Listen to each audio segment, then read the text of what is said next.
सर्वमङ्गलमाङ्गल्यं सर्वकल्याणकारकं प्रधानं सर्वधर्माणां जनं जयतु शासनम्। मैं नमो तीर्थनायक को, नमो ओंकार वाणी को, नमो उन कुंद प्रभु को जिन्होंने ओंकार धारण की। अहो उपकार जिनवर का, कुंद का दिव्य वाणी का, जिन कुंद ध्वनि दाता उन कहान स्वामी का। रमियून जिणम वीरम अनंत वर्णान दंसन सहावम भोक्ष्यामिनियम सारम केवली शुद्ध केवली भणिदम।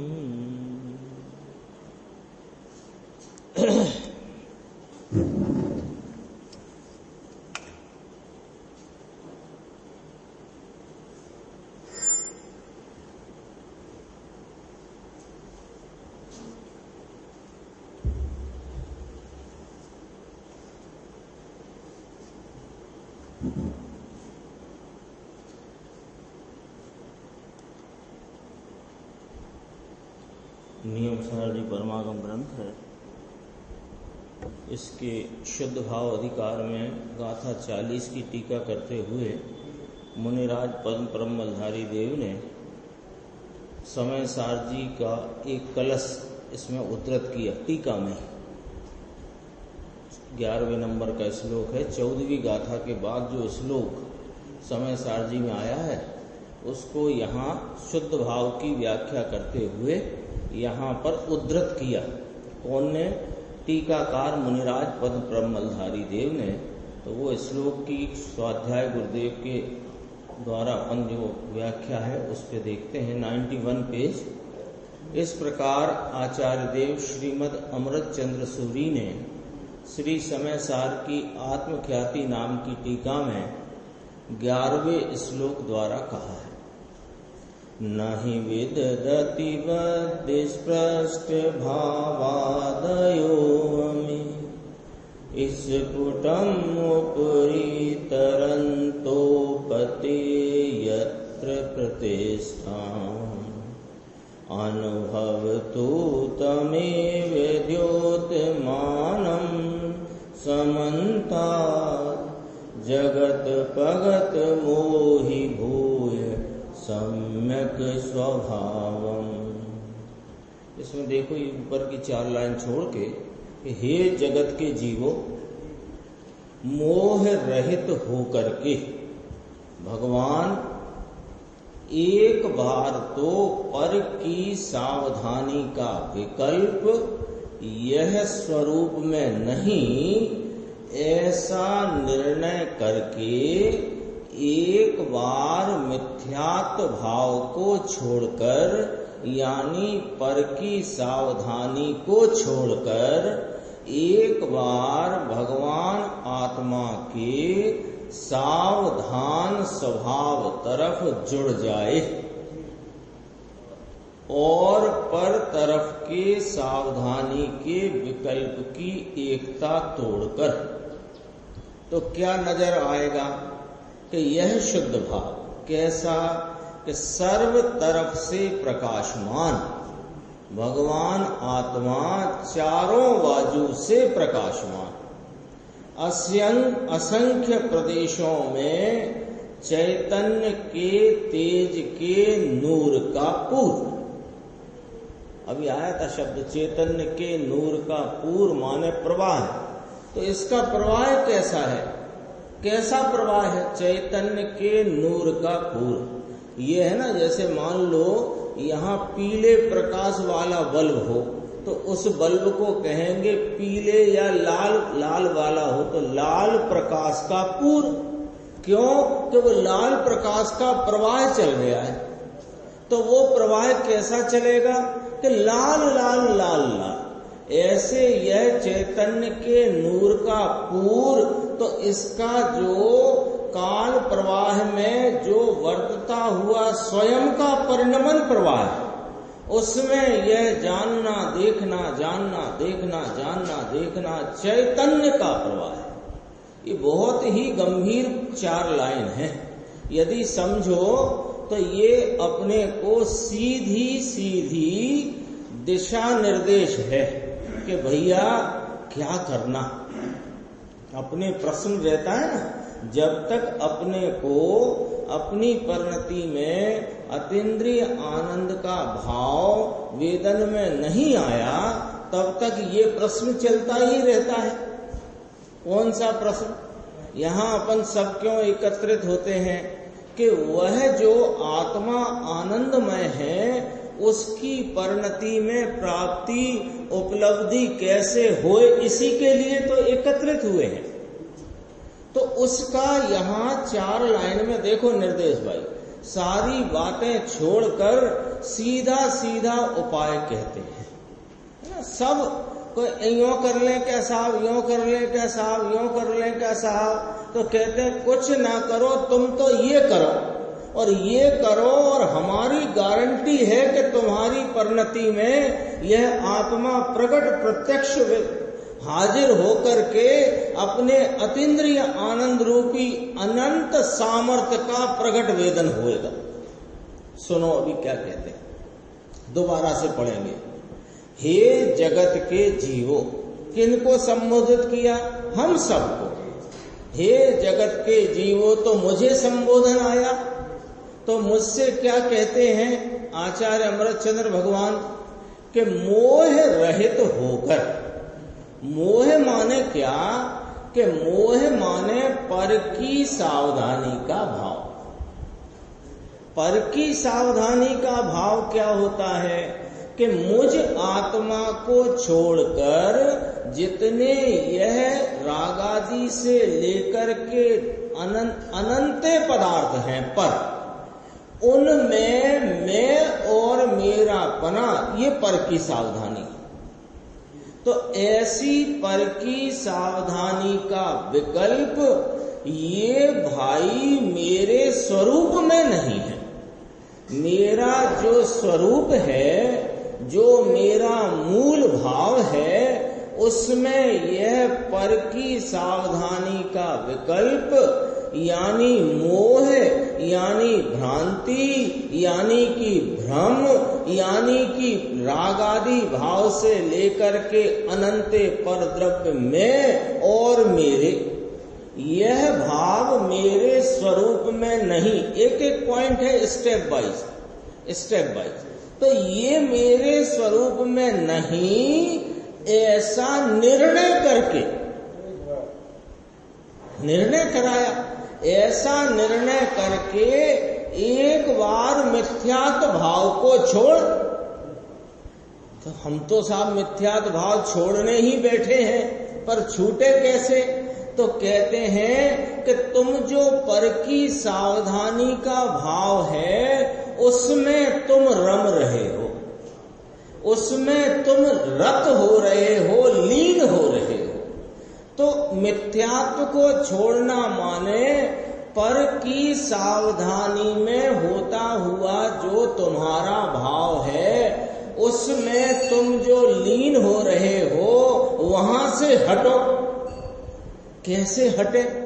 कि ये भाव मेरे स्वरूप में नहीं, ऐसा निर्णय करके हटो। इससे ज्यादा सरल क्या कह सकते हैं? ये लगता है ना, अपने पंडित कैलाश चंद जी आते थे, मैं सुबह उठता हूँ, मंजन करता हूँ, ये करता हूँ, ये करता हूँ, ये शरीर की सावधानी, शरीर की सावधानी से थोड़ा हटे तो राग की सावधानी। अभी तो ऐसा राग आ गया, अभी तो राग बहुत अच्छा चल रहा है, अपन आए मंदिर में भगवान की वीतराग छवि देखी, एकदम कषाय मंद, एकदम कषाय मंद होता है ना।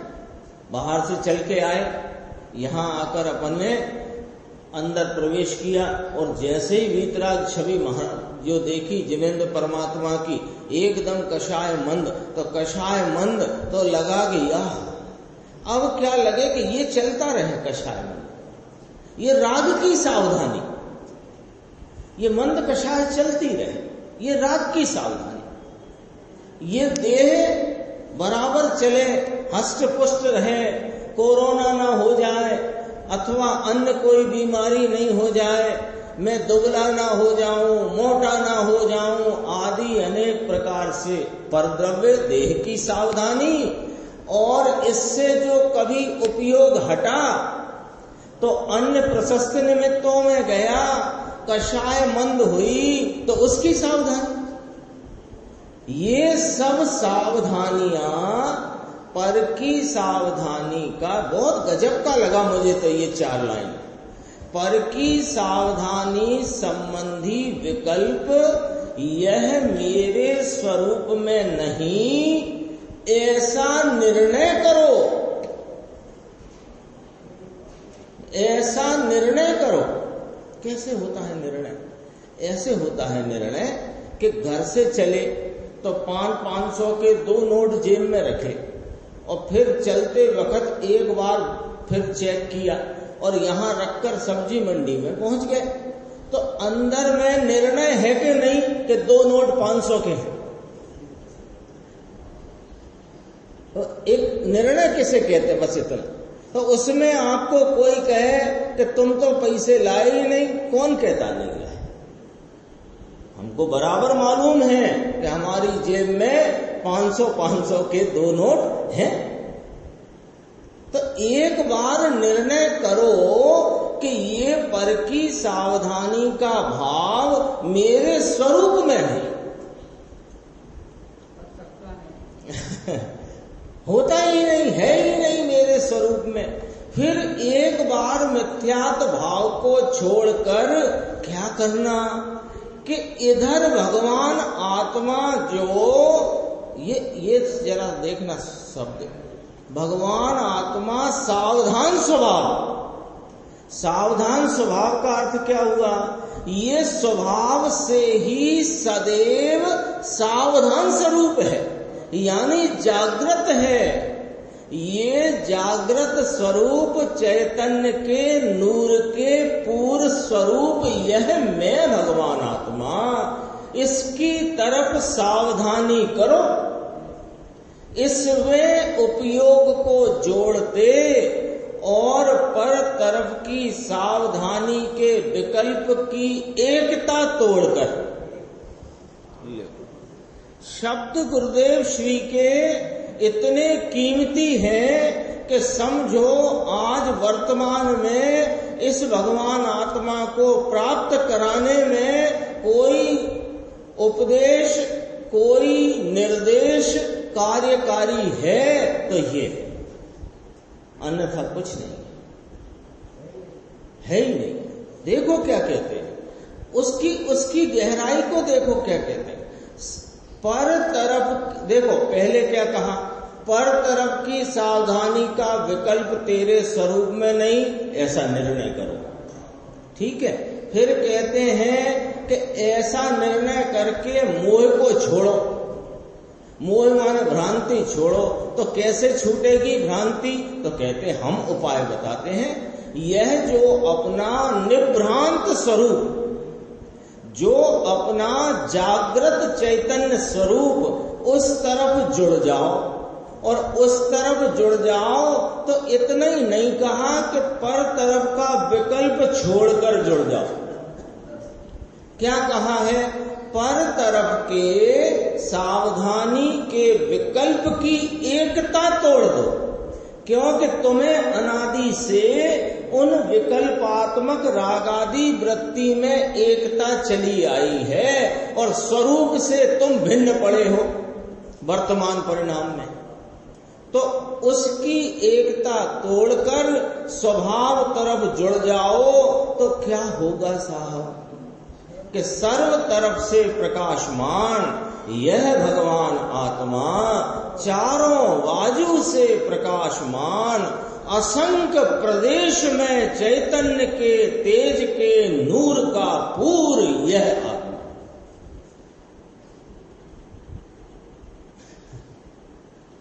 ऐसी बात है, कलश में से ये अर्थ कहना चाहते हैं। नीचे थोड़ी 8 लाइन छोड़ के देखना कहां तक आई बात। असंख्य प्रदेश में चैतन्य के तेज के नूर का पूर यह आत्मा, ऐसा वह सम्यक स्वभाव। ये शुद्ध भाव कहा ना, शुद्ध भाव अधिकार चलता है। यह सम्यक स्वभाव त्रिकाल ध्रुव शुद्ध भाव, एक रूप परम स्वभाव भाव, ऐसा जो जीव शुद्ध भाव, शुद्ध जीवास्तिकाय, ऐसा सम्यक स्वभाव सत्य स्वभाव। अर्थात कि पुण्य पाप का भाव भी, ये भी सम्यक स्वभाव नहीं है, शुद्ध भाव नहीं है, यानी मैं नहीं हूं। वो कषाय की मंदता का परिणाम, जिसमें हम सावधान होकर के उसमें एकता करके पड़े हैं, वह पुण्य का भाव, वह मंद कषाय परिणाम, वह मेरा सम्यक स्वभाव नहीं है। क्या गजब बात है भाई। शुभ अशुभ भाव ये सम्यक स्वभाव नहीं। फिर पूरी खतौनी कराते हैं। कर्म, शरीर और बाह्य चीजें भगवान, ये सम्यक स्वभाव नहीं, ये तो सब विपरीत भाव वाला तत्व है। आगे चलते हैं अपन। अगला प्रश्न है 93 नंबर, नीचे से दूसरा पैराग्राफ। कहते हैं, अरे जगत के जीवो, कलश में आया है ना, वो शब्द आया है इसलिए। हे जगत के जीवो, मोह रहित होकर के अपगत मोहम, आचार्य परमात्मा ने उसमें कहा है अपगत मोहम। देखो अपन शब्द देख लो, कलश में आया है ये ना, जगत अपगत मोहि भूय सम्यक स्वभाव, इसका अर्थ चल रहा है। जगत दा है ना, दा, तो दा के 2 अक्षर बन जाएंगे। दा के एक ता बनेगा और उसी में आ बनेगा, तो जगत पगत ऐसे है ना, तो जगत अपगत मोहि भूय सम्यक स्वभाव। ये चल रही है, अभी चर्चा यहां चल रही है। फिर कहा था ना, अनुभव तो तम एव द्योतमानम समन्तात। देखो अपना कहते हैं अपगत मोहम, ये है ना, भगवान चैतन्य तो प्रकाशवंत है ना प्रभु। ये विकल्प उठता है, ये तो अचेतन अंधेरा है। अभी चल रहा था कर्ता कर्म अधिकार की 75वीं गाथा के बाद 49वां श्लोक, उसमें चर्चा आई थी। उसमें कह रहे थे कि वास्तविक आत्मा किसे कहना, वास्तविक आत्मा किसे कहना, कि ये शुद्ध द्रव्य, इसके अनंत शुद्ध गुण और इस शुद्ध गुणों की शुद्ध पर्यायें, ये है वास्तविक आत्मा। तो वो जो रागादि भाव हैं, वे क्या साहिब पुद्गल में होते हैं? कि वे पुद्गल में नहीं होते, लेकिन वे चेतन के प्रकाश से खाली होने से अचेतन हैं, और अचेतन होने से जड़ हैं, और जड़ होने से पुद्गल हैं। कितनी गजब बात है। स्पष्टीकरण, पुद्गल है, राग तो पुद्गल है। अरे बराबर राग पुद्गल कहा, कैसे कहा भाई? उनने कहा लाओ साहब लाओ दो 335 रुपए 12 ने, बता तो दो कैसे। ऐसे उसमें क्या चेतन का अंश है? कषाय की मंदता का भाव, भगवान की भक्ति का भाव, अत्यंत भक्ति के हे प्रभु करुणा निधान, आपकी करुणा कृपा की कोर मिल जाए तो मेरा यह अनादि का भव भ्रमण मिट जाए। ऐसा जो भक्ति का ये बोलने वाला नहीं, भक्ति का अंतरंग में होता कषाय की मंदता का जो परिणाम, वो भाव अचेतन है, जड़ है, पुद्गल है, मुझ स्वरूप में है नहीं। देखो, भगवान चैतन्य प्रकाश का नूर है, भाई तुझे खबर नहीं है, बस खबर नहीं है, बेखबर पड़ा है ये खबरदार, ये ही तो खबरदार है।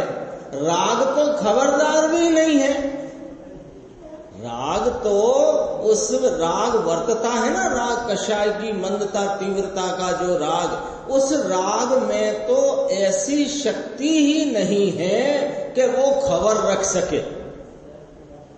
नहीं जानता अपने को, कल परसों आया था, नहीं जानता अपने को, नहीं जानता बाजू में रहे भगवान आत्मा को। ये अचेतन, तो उस अचेतन को तो खबर नहीं किसको? राग को। और तू है खबरदार, और तू खबरदार होने पर भी, खबरदार समझ गए, खबर रखने वाला, जानने वाला, तो तू खबरदार होकर बेखबरा पड़ा है अनादि से। तुझे खबर ही नहीं कि मैं खबरदार हूं, मैं जानने वाला हूं। अरे भगवान ने और तो कहते हैं इसको अनुभवो, किसको? कि जिसमें यह बद्ध स्पृष्टत्व आदि भाव, यानी ये कर्म से बने हुए स्पर्श वाले, भेद वाले, राग वाले ये भाव उत्पन्न होकर के स्पष्टपने ऊपर तरता होवा छटा, कितनी एक एक चीज की व्याख्या कितनी गंभीर। क्या कहते हैं, किसको अनुभवना है? चैतन्य के प्रकाश का, नूर का पूर यह अपना जागृत विद्यमान परमात्म तत्व, उसको अनुभवो। कैसा है वह? अब देखना जरा कि जिसमें यह बद्ध स्पष्टत्व आदि भाव उत्पन्न होकर स्पष्टपने ऊपर तरते हैं। उत्पन्न तो होते हैं, कर्मादि नहीं, कर्म के संबंध रखकर उत्पन्न होने वाले अपनी परिणति में विकार आदि के भाव, आश्रव भाव, बंध भाव उत्पन्न होते हैं, लेकिन ऊपर तरते होने पर भी वास्तव में स्थिति को प्राप्त नहीं होते।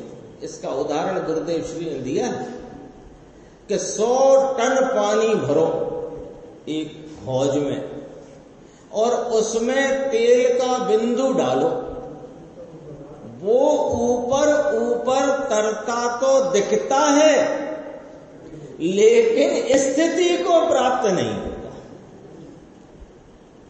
100 टन पानी एक तेल की बूंद को घोल नहीं पाता, 100 टन पानी एक तेल की बूंद को अपने रूप नहीं कर पाता, कि नहीं कर पाता। ऐसे यह शुद्ध चैतन्य के तेज के नूर का प्रवाह पूर जो है, इसमें वो बद्ध स्पष्टवादी भाव आश्रव आदि भाव, रागादि भाव इसकी पर्याय में उपजते होते होने पर भी वे वास्तव में स्थिति को प्राप्त नहीं होते, वह इस चैतन्यत्व को प्राप्त नहीं होते, वह इस चैतन्य में प्रवेश नहीं करते। एक बार निर्णय तो कर लो। होता नहीं है कभी कुछ रोग नहीं मिट रहा हो, परेशानी ज्यादा हो गई हो, 4-6 साल निकल गए, रोग मिटते ही नहीं है, तो कोई इधर उधर से आके भी कुछ भी नुस्खा बता दे तो करके देख लेते हैं क्या नुकसान है। ऐसा कर लेता है कि नहीं कर लेता है? अरे ये अनादि से परेशान होकर, और कोई आली दुआली नहीं, सर्वज्ञ परमात्मा तुझे तेरा स्वरूप बताकर कहते हैं कि एक बार पर की सावधानी की एकता तोड़कर अपने स्वरूप सावधान में सावधान हो जाओ। इतना निर्णय करने में क्यों तुम्हें विलंब हो रहा है? तो उन्हें मालूम है क्यों विलंब हो रहा है। ज्ञानी जानते हैं तुम्हें और हमें क्यों विलंब है। इसलिए विलंब है कि तुमसे राग का रस नहीं छूटता। राग के रस में इतने मशगूल हो कि तुमसे वो छूटता नहीं और वो तुम हो नहीं। इसलिए देखो फिर कहा, ये अंदर भगवान स्वरूप में है नहीं, ऊपर ने ऊपर तरे छे, ऊपर के ऊपर ही तैरता है वस्तु चैतन्य गोला। सिद्ध भाव शुद्ध भाव लो। अरे यह शुद्धात्मा कहो कि सिद्धात्मा कहो, एक ही बात है। सिद्ध भाव शुद्ध भाव का गोला इससे ऊपर ऊपर लटकता है, सब अंदर में प्रवेश नहीं। गुरुदेव कहते हैं 14वीं गाथा का ये श्लोक है। 14वीं गाथा है ना समय सारजी परमागम की, तो उसका थोड़ा अपन आगे अगला प्रवचन है, उसमें से थोड़ा भाग देखते हैं। आगे बढ़कर अपन चलते हैं 96 पेज पर, नीचे वाला पैराग्राफ 96 नंबर पेज। जो प्रकाशमान यह सम्यक स्वभाव का अनुभव करना चाहिए। ये राग की रुचि छोड़कर कैसे कैसे तो समझाते हैं। वो तो पहले क्या है, ये समझ में कब आएगा? मुझे लगता है अपने समझ में आने में इतना देर क्यों लग रही है चिदानंद जी। ये समझ में कब आएगा कि ये एक एक शब्द और एक एक लाइन कीमती है। पहले ये बात पकड़ में आनी चाहिए। जब तक ये बात पकड़ में नहीं आती ना, तब तक जब जैसे घी फैल जाता है ना, घी तो घी फैलता है तो अपने को लगता है एक एक बूंद कीमती है इसकी, लगता है ना। और कुछ फैल जावे पानी वानी तो हमें पहले ये ज्ञानियों की, संतों की, आचार्य भगवंतों की बात की कीमत आनी चाहिए कि इनका एक एक शब्द वह है जो मेरे अनादि के भव क्लेश को मिटाने वाली जानकारी अथवा उससे संबंधित मेरे स्वरूप से संबंधित बात मुझे यहां मिलेगी। कीमत आनी चाहिए। देखो कैसे कहते हैं, ये राग की रुचि छोड़कर, राग की एकता बुद्धि छोड़कर, मोह रहित अर्थात राग रहित मेरी चीज है ऐसी दृष्टि करके, हे जगत के प्राणियों, संत दिगंबर संत पुकार करके, करुणा करके जगत को कहते हैं। संतों के तो अभी संजुलन संबंधी कषाय है ना, उसकी करुणा है। संजुलन संबंधी कषाय है, अभी एक कषाय का सद्भाव है मुनिराजों को, वो संजुलन कषाय संबंधी ऐसा करुणा का भाव जगत के जीवों के प्रति आता है कि देखो मैं अपने आनंद सागर में निमग्न हो गया हूँ, हो रहा हूँ। हे जगत के प्राणियों आओ तुम भी, आता नहीं है कि श्लोक, आओ सब स्नान करो, डूब जाओ। यह भगवान अंदर चैतन्य प्रकाश मूर्ति, ऐसा यह सम्यक स्वभाव का, सम्यक स्वभाव कौमा, सम्यक स्वभाव यानी रागादि पुण्य आदि इसका मूल स्वभाव नहीं है, यह तो उपाधि है। तो कहते हैं जहां तक राग का कर्ता होता है वहां तक तो अज्ञानी है, लेकिन यहां तो कहते हैं कि एक बार प्रभु, कैसे कहते हैं भैया, एक बार भैया मान लो बात, एक बार प्रभु तू मोह रहित हो जा, क्या तू है ऐसा निर्णय कर ले, है ही निर्णय करते ही पर की सावधानी छूटकर स्वयं सावधान हुआ तो अतीन्द्रिय आनंद का निर्झर फूट पड़ता है। युगल जी की पूजा में आता है निर्झर फूट पड़े, ऐसा कुछ आता है।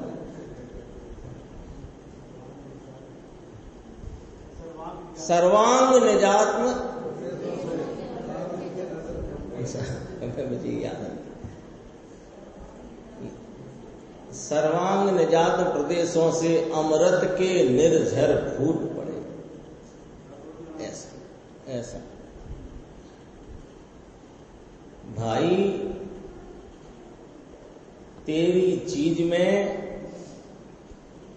ये राग विकल्प है ही नहीं। 40वीं गाथा नियम सार शुद्ध भाव अधिकार में तो ये कहना था, उसका सार यहाँ ये समय सार कलश नंबर 11 14वीं गाथा के साथ जो वहां प्रस्तुत किया आत्मख्याति टीका में, उसमें ये कहा, समय सार की 14वीं गाथा का आधार दे करके कहा कि अनुभव करना चाहिए। क्या आगे देखो जिससे ये इसमें अबद्ध स्पष्ट आदि भाव लिखा, वो गलत छप गया, बद्ध स्पष्ट पढ़ना है ना। जिससे बद्ध स्पष्ट आदि भाव क्या कहते हैं, ये 14वीं गाथा का सार है कि कर्म का संबंध मेरे में है, इससे रहित मैं हूं, बद्ध से रहित हूं, और स्पष्ट नाम विशस्रा पुद्गल जो है इसके स्पर्श से रहित मैं हूं, इसका नाम हुआ बद्ध स्पष्ट रहित। और अनन्य यानी नरक गति, मनुष्य गति, देव गति आदि में नहीं, ये अन्य है और मैं अनन्य हूं, ये 4 गति से भिन्न हूं, अनन्य हूं। पूरी 14वीं गाथा की बात गुरुदेव ने ले ली। अबद्ध, अस्पष्ट, अनन्य, नियतम पर्याय में अनेक प्रकार की हीनादिकता की दशा उत्पन्न होती है, ये अनियत है और मैं तो नियत हूं। मैं तो निश्चय स्वरूप भगवान पूर्णानंद, इसमें कोई बढ़ घट होती नहीं, और पर्याय आती है और जाती है, ये पर्याय मेरी चीज में नहीं। कितनी सीधी बात है, ये ध्रुव स्वरूप भगवान परिपूर्ण वस्तु पूर्णानंद, इसमें घटबड़ है नहीं, और जहां घटबड़ है वो इसमें है नहीं। जिसमें बद्ध स्पष्ट तो नहीं, अन्य गति ये भी मैं नहीं, और अनियत नाम पर्याय में हीनादिकता होती है ये भी मैं नहीं, और दर्शन ज्ञान और चारित्र जो विशेष दिखाई देता है, दर्शन ज्ञान चारित्र का निर्मल परिणाम, शुद्धि का परिणाम, शुद्धि की वृद्धि का परिणाम, ये जो विशेष दिखाई देता है ये विशेष भी मैं नहीं, मैं तो सामान्य एक रूप चैतन्य हूं। 40 गाथा में ये कहना, इसका सार ये है, समझ में आया। मैं अबद्ध, स्पष्ट, अनन्य, अनियत, और आता है अविशेष, मैं नहीं, ये नहीं, मैं अनियत नहीं, नियत हूं। निश्चय मेरी वस्तु एक रूप है, और अविशेष नाम में अविशेष हूं, यानी विशेष नहीं। विशेष नहीं तो क्या हूं? सामान्य। दर्शन ज्ञान चारित्र ऐसे भेद भी मेरी चीज में नहीं। अगली गाथा आएगी ना, अभी 2 कलश आएंगे, पद प्रमलधारी देव के द्वारा रचे 2 कलश आएंगे, फिर एक गाथा आएगी, गाथा 41वीं जो आएगी, वहां कहते छाये के स्थान जीव में नहीं, छाये उपसम के स्थान जीव में नहीं, उपसम के स्थान जीव में नहीं, और उदय स्थान जीव में नहीं। अभी कर्म की बात करी थी 40 में, प्रकृति प्रदेश स्थिति बंध और उदय स्थान जीव के नहीं। अब ये वाली बात आएगी, वो वाली बात की यहां से ध्वनि उठ रही है, उसे पकड़ो कि दर्शन ज्ञान चारित्र ऐसे भेद भी मेरी चीज में नहीं। मैं तो विशेष रहित सामान्य हूं, राग रहित तो हूं, राग तो विभाव है, उस विभाव रहित तो मैं स्वभाव स्वरूप हूं, लेकिन स्वभाव जैसा मेरा है ऐसे ही उठते हुए जो विशेष भाव, उनसे रहित मैं एक रूप सामान्य भाव, एक समय की पर्याय की विशेषता से भिन्न सामान्य हूं। प्रभु मारगड़ा जुदा भाई, ये दुनिया में पैसे में घुस जाता है और मजा मानता है, सूझता ही नहीं। बेंगलोर 2 करोड़ रुपया धूल धूल, नीचे देखना भैया, छोड़ देना बीच का। बद्ध स्पष्ट आदि भाव उत्पन्न होकर स्पष्टपने ऊपर तरते होने पर भी ये विशेष भाव और कर्म का संबंध भाव और असंयुक्त माने राग से संयुक्त यानी सहित नहीं, राग से संयुक्त पना नहीं, यानी ये राग दया दान व्रतादि का विकल्प ऊपर तरता है, मेरी चीज में इसका प्रवेश नहीं। भैया सुन लो, समझ लो, निर्णय कर लो।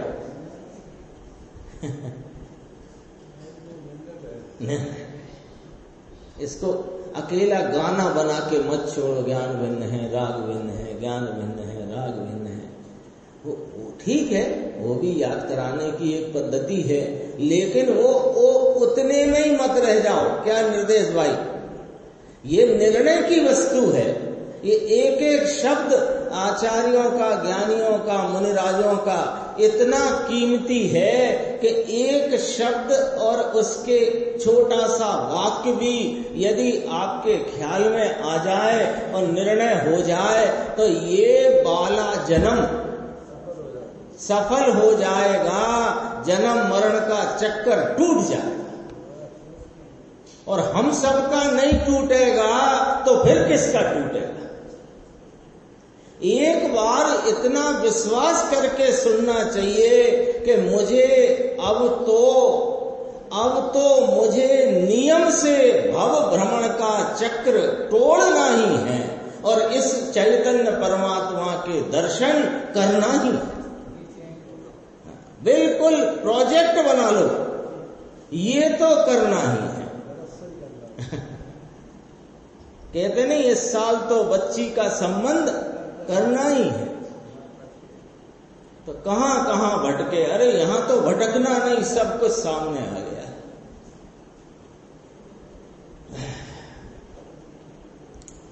ये 5 भाव आए, बद्ध स्पष्ट रहित अनन्य नाम गति अनन्य होती है, इससे रहित पर्याय में अनेकता विविधता ओछी बत्ती हीनादिकता होती है, ये भी नहीं। और विशेष यानी दर्शन ज्ञान चारित्र के भेद भी मैं नहीं, और असंयुक्त माने राग से संयुक्त भी मैं नहीं। ऐसे ये 5 बद्ध स्पष्ट आदि भाव उत्पन्न होकर के स्पष्ट पने ऊपर तरते होने पर भी ये मार्ग है। ये 40वीं गाथा में ये क्या लिया है, वो वाली बात इस कलश के द्वारा यहाँ कही गई है कि ये ऊपर तरते हैं, मेरी चीज में नहीं। बस थोड़ा सा और है तो ये अपना विषय पूरा होगा। देखो 100 नंबर पेज, ऊपर से 5 लाइन छोड़ के, ऊपर तरता होवा छता खरेखर स्थिति पामता नहीं। यह सब बद्ध स्पष्ट अन्य अन्य ये सब आए ना, विशेष तो ये सब भाव ऊपर तरते होने पर भी वास्तव में स्थिति को प्राप्त नहीं होते। पर्याय में ऊपर रहने पर भी उनको ये स्थिति प्राप्त नहीं होते। उसका अर्थ 2 लाइन में है, इसलिए अपन इस पैराग्राफ को पढ़ रहे हैं। देखो, पर्याय में ऊपर रहे हुए होने पर भी उनको द्रव्य में आधार नहीं मिलता। उनको द्रव्य में आधार नहीं मिलता। क्यों? समझना जरा बारीक है कि ये सामान्य स्वरूप है। द्रव्य सामान्य स्वरूप सामान्य पने रहता है। सामान्य पने रहने वाले इस सामान्य भाव में विशेष को कोई आधार नहीं है।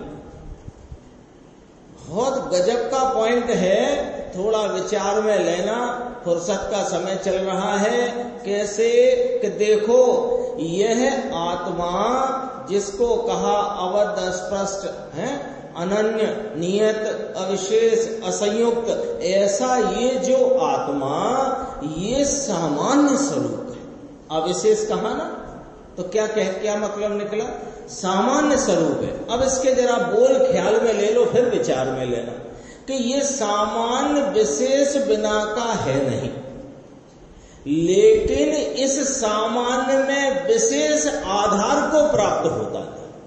क्योंकि सामान्य में यदि विशेष आधार पा जाए तो फिर वो विशेष सामान्य हो जाए और सामान्य विशेष हो जाए।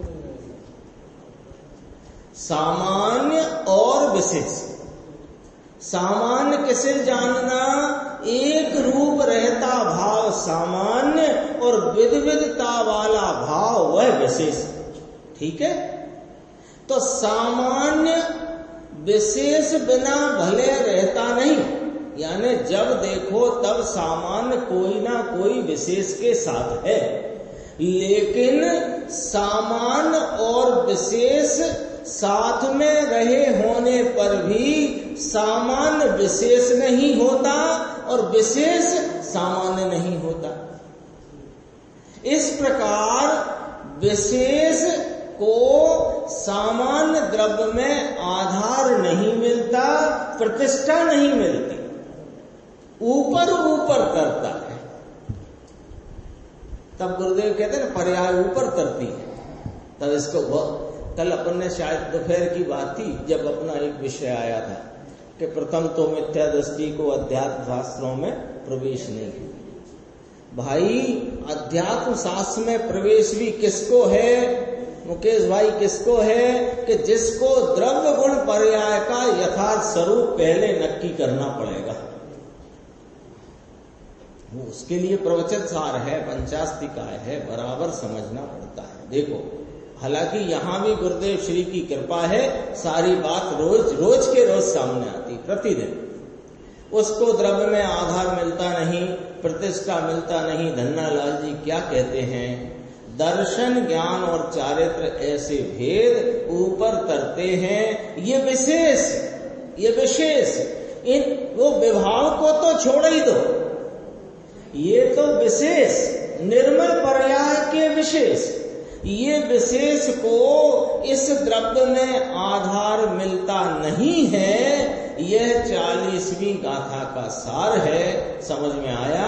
ये अपना 40 नंबर की गाथा का विषय आज अपना यहाँ पूरा होता है। आगे चर्चा आगे की स्वाध्याय में चलेगी।